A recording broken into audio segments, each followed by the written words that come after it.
পূৰ্বৰ দৰে এইবাৰো বহাগ বিহুৰ লগত সংগতি ৰাখি আজি নৱজ্যোতি যুৱ সংঘৰ উদ্যোগত শুভাকাংক্ষীৰ তথা স্থানীয় ৰাইজৰ সহযোগত দশম বাৰ্ষিক ৰঙালী বিহু উদযাপন কৰা হৈছে।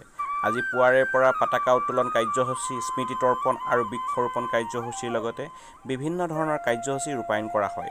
পিছৰ কাৰ্যসূচী সৰু বিহুৱতী প্ৰতিযোগিতা, জেং বিহুৰ প্ৰতিযোগিতা, সৃষ্টিশীল নৃত্য, উচ্চ আৰু নিম্ন, বক্তৃতা অনুষ্ঠান আৰু কবিতা আবৃত্তিৰ প্ৰতিযোগিতা অনুষ্ঠিত কৰা হ'ব। অহা কালিলৈ ভাৰত পাকিস্তানৰ যি যুদ্ধ সদৃশ পৰিৱেশৰ বাবে মুখ্যমন্ত্ৰীৰ নিৰ্দেশ মৰ্মে অহা কালিলৈ হয়তো কোনো ধৰণৰ কাৰ্যসূচী ৰূপায়ণ কৰা নহ'বও পাৰে বুলি উদ্যোক্তাসকলে আমাক জানিবলৈ দিয়ে। নৱজ্যোতিৰ পৰা জোন গগৈৰ সহযোগত খবৰ গোলাঘাট। জয় জয়তে অসমবাসী ৰাইজলৈ নৱজ্যোতি যুৱ সংঘৰ তৰফৰ পৰা ৰঙালী বিহুৰ ওলগ জনাইছোঁ।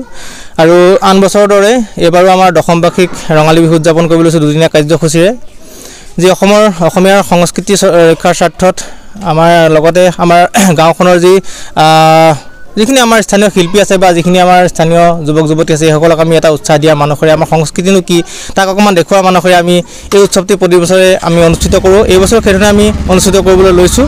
গতিকে আজি প্ৰথম কাৰ্যসূচী ইতিমধ্যে আমাৰ 3টা হৈ গৈছে। ইয়াৰ পিছতে আমাৰ আজিৰ জেং বিহু, সৃষ্টিশীল নৃত্য আৰু আমাৰ সৰু বিহুৱতী প্ৰতিযোগিতা আছে। প্ৰতিযোগিতাসমূহ আমাৰ নিৰ্ধাৰিত সময়মতে আৰম্ভ হ'ব।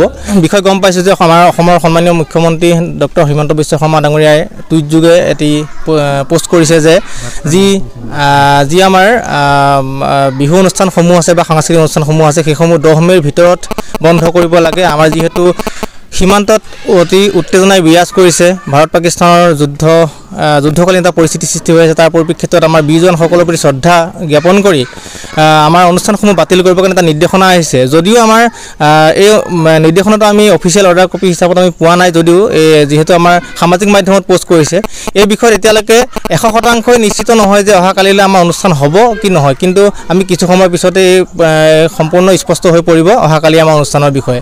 যদি আমাৰ চৰকাৰে নিৰ্দেশনা দিয়ে যে সম্পূৰ্ণ বন্ধ কৰিব, তেতিয়া আমি চৰকাৰক সন্মান জনাই আমাৰ বীৰ জোৱানসকলৰ প্ৰতি শ্ৰদ্ধা জনাই আমাৰ অনুষ্ঠান অহাকালি অনুষ্ঠান আমি বাতিল কৰিম।